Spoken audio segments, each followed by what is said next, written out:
All right. So what we were just talking about. So Will Muschamp has been fired at South Carolina. Mike Bobo is the yes, Mike. Yes, Matt, you called it. And Mike Bobo is the interim for now. So we've talked about replacements. I was watching a video this week which had some odd names, although the connections are there for some of them anyway. So let's see. One of the names in the wish list I saw was Jeff Monken, who is head coach of Army. And you say, what Army? Apparently, the president of South Carolina went to West Point, and obviously there's connections there. So that could possibly happen. One thing I'm curious about is Sarkisian. He's a name that's being tossed around. And Jesse, I know you hate to stop to hear that. taking our coordinators. Okay. Wait a minute. Hold on. Question: haven't we already played the Sarkisian game before? Yeah, but so Yeah, he, like did we another do name that that once we've before? mentioned, we've talked about, just throw the name out there because we already mentioned him last week. Hugh Freeze. Obviously, he had his moment. Great coach, but he had some personal issues and had to go through that road, the road that he's gone through. To a certain extent, even though it's different circumstances, Sark has done the same thing. He's kind of done his penance, and I don't know. Yeah, and so I think I don't know. The dude is an offensive mind, and I think that might. He's making up for screwing us over in that natty, leaving Yeah, us. yeah. And now he's back and he's making up for it. He's making better calls. But I mean, unforgivable. If he leaves again, it's just unforgivable. Yeah, well, if there's anything South Carolina needs right now, it's offense. So they might need a mind. They need a lot. Yeah, but I mean, I'm going. That would be the complete opposite of Muschamp, a very defensive-minded guy. Well, in defense either. Yeah. So, and then finally. Oh, sorry. Go ahead, Wes. I was just gonna one last name here. Apparently, the video that I was watching thinks that the most realistic name for this coaching search was Billy Napier. With the Louisiana Lafayette Ragin' Cajuns. And if you're curious about the record there, 2018, he led them to 7-7, 2019, 11-3, and then 2020, they're currently 7-1. So for the way that he's done with that program and just realistically who they can get without maybe, spending a ridiculous amount of money, because let's not forget they had to pay $13 million buyout for Muschamp. And then did you guys know that Muschamp still had some left over from Florida?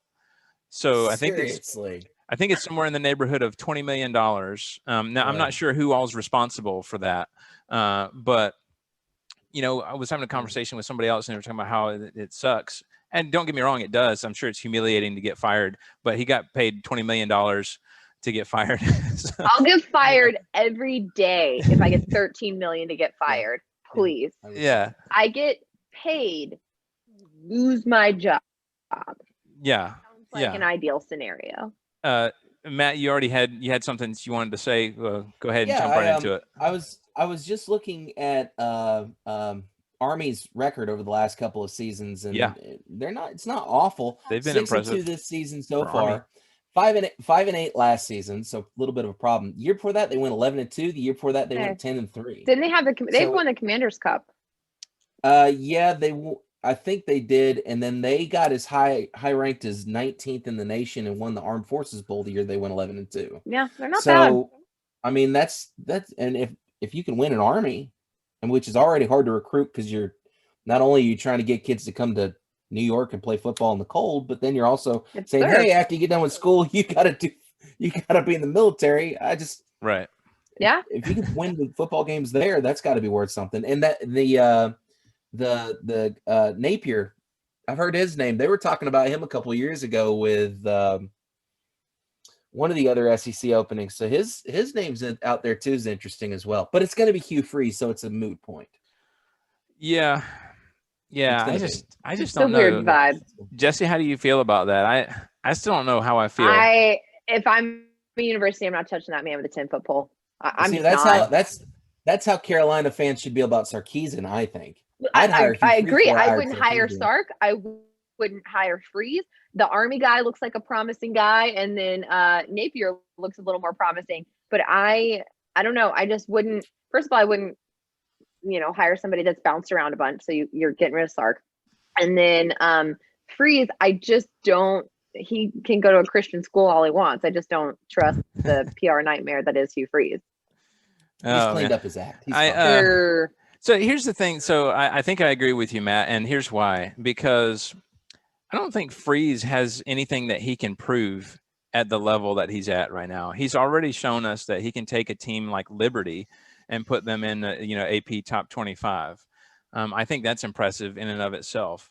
I think he wants to get back to, I'm just trying to think of this as a coach at that level.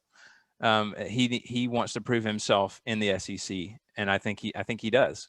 So I think if they came around and knocked on his door, I think he wouldn't say no. I know it's how much money do they have left, though? That's the question: is how big of a check are they going to be able to write to him? Yeah, I heard that was a kid at raising South Carolina is like, gosh darn it, our tuition just went up. Right. Yeah. Yeah, they're emptying piggy banks over there. I just don't.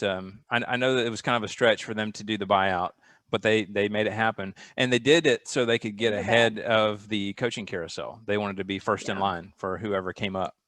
So I don't know. We'll see what happens with that. There's a lot of names, and I'm curious to know when they'll make that decision. Obviously, we're right in the middle of the season here, so. A lot of time to they may be waiting to see how other conferences sort of come out with their schedules, and if they start to let people go or see how they're doing, because you never know. It could be a hire from the Big Ten or Pac-12, whatever it is. I doubt it, but it could be. Yeah, it'd be some rando out of some Appalachian state or something like that. How's that working out for Missouri, by the way? Decent. I don't know. It's not okay. As I say, it seems kind of middle of the road so far.